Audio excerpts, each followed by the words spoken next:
High viewers, welcome to our channel. Gannavaram మాజీ MLA, YSRCP మాజీ MLA Vallabhaneni వంశీకి మళ్ళీ బిగ్ షాక్ అని మనం అయితే చెప్పుకోవచ్చు. ఎందుకనంటే ఆల్రెడీ ఇప్పటికే కూడా దగ్గరగా 140 రోజులు ఆయన విజయవాడ జైల్లో ఉండడం అయితే జరిగింది.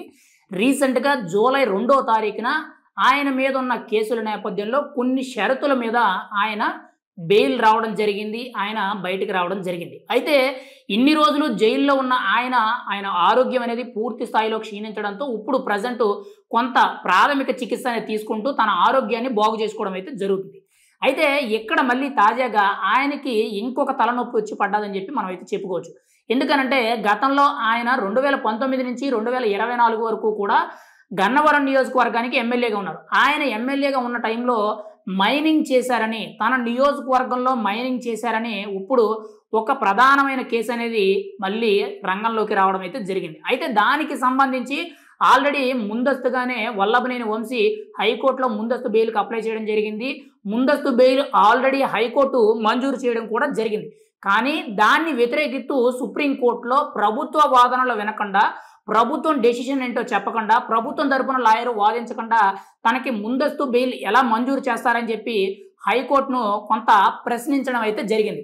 ఇప్పుడు సుప్రీంకోర్టుకి వెళ్ళిన ప్రభుత్వం తరపు నుంచి ఎవరైతే న్యాయవాది ఉన్నారో ఆయన చాలా బలంగా వాదించడం అయితే జరుగుతుంది. ఖచ్చితంగా ఇందులో ఈ ముందస్తు బెయిల్ ఏదైతే ఉందో, అంటే గన్నవరం నియోజకవర్గంలో వల్లభనేని వంశీ మైనింగ్ చేశారు, అక్రమ మైనింగ్ చేశారని ఏవైతే ఆరోపణలు ఉన్నాయో, స్థానికులు ప్రజలు ఎవరైతే ఇచ్చిన కొన్ని నోటీసులు, ఫిర్యాదులు ఏవైతే ఉన్నాయో దాని మీద రాష్ట్ర ప్రభుత్వం ఆల్రెడీ కేసులు నమోదు చేసింది. కానీ ముందస్తుగానే అరెస్ట్ చేస్తారేమో అనే భయంతో ఈయన ముందస్తు బెయిల్ అనేది హైకోర్టులో తెచ్చుకోవడం జరిగింది. దాన్ని వ్యతిరేకిస్తూ ఇప్పుడు సుప్రీంకోర్టు రాష్ట్ర ప్రభుత్వం తరపు నుంచి వాదనలు విన్న తర్వాత ముందస్తు బెయిల్ అనేది మంజూరు చేయాలా లేదనేది అప్పుడు డిసైడ్ అవుతుందని చెప్పి ఒక కన్ఫ్యూజన్లో పెట్టడం అయితే జరుగుతుంది.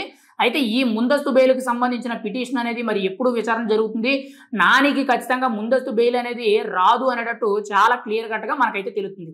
ఇక్కడ వల్లభనేని వంశీకి మళ్ళీ ముందస్తు బెయిల్ అనేది ఒకవేళ రద్దు అయినట్లయితే ఖచ్చితంగా ఆయన అరెస్ట్ చేసే అవకాశం అయితే ఉంటుంది.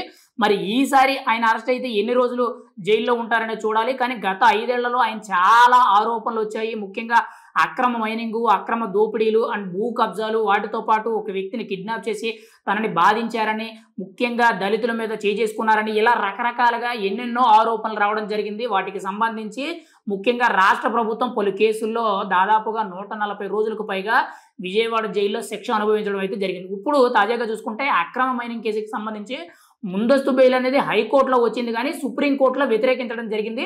మరి సుప్రీంకోర్టు ఖచ్చితంగా బెయిల్ ఇస్తే ఖచ్చితంగా వల్లభనేని వంశీకి కొంత ఉపశమనం దొరికినట్టే. ఒకవేళ వల్లభనేని వంశీకి ముందస్తు బెయిల్ అనేది నిరాకరించినట్లయితే, దాన్ని వ్యతిరేకించినట్లయితే మాత్రం మళ్ళీ వల్లభనేని వంశీ అరెస్ట్ అవుతారు, ఖచ్చితంగా మళ్ళీ జైలుకు వెళ్తారు.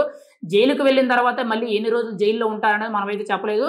ఏది ఏమైనా సరే ఖచ్చితంగా జైలు జీవితానికి మాత్రం అంకితం అయిపోయినట్లు మనకైతే తెలుస్తుంది. ఇప్పటికే కూడా చాలా ఇబ్బందికరమైన పరిస్థితులు అయితే వల్లభనేని వంశీకి వచ్చాయని మనం అయితే చెప్పుకోవచ్చు. గతంతో పోల్చుకుంటే వల్లభనేని వంశీకి ఆరోగ్యపరంగా ఎన్నో ఇబ్బందులు వచ్చాయని మనం అయితే చెప్పుకోవచ్చు. ఒక రకంగా చెప్పాలంటే చాలా వరకు కూడా వెయిట్ లాస్ అయిపోవడం, ఒక రకంగా చాలా ఇబ్బందికరమైన పరిస్థితి అయితే కనిపిస్తుందని మనం అయితే చెప్పుకోవచ్చు. ఏది ఏమైనా సరే గత 5 ఏళ్ళు కూడా వైఎస్ఆర్సీపీ పార్టీలో ఉన్నప్పుడు తను చేసిన కొన్ని అవినీతి అక్రమాలకు సంబంధించిన కేసులు ఏవైతే ఉన్నాయో అవి ఇప్పటికీ కూడా వెంటాడి తనని ఇబ్బంది పెడుతున్నాయని మనం అయితే చెప్పుకోవచ్చు. ఏది ఏమైనా సరే ఇప్పుడు ముందస్తు బెయిల్ అనేది వల్లభనేని వంశీకి వస్తే పర్వాలేదు, లేదు అని అంటే ఖచ్చితంగా ఆయనకు ఒక బిగ్ షాక్ అని మనం అయితే చెప్పుకోవచ్చు.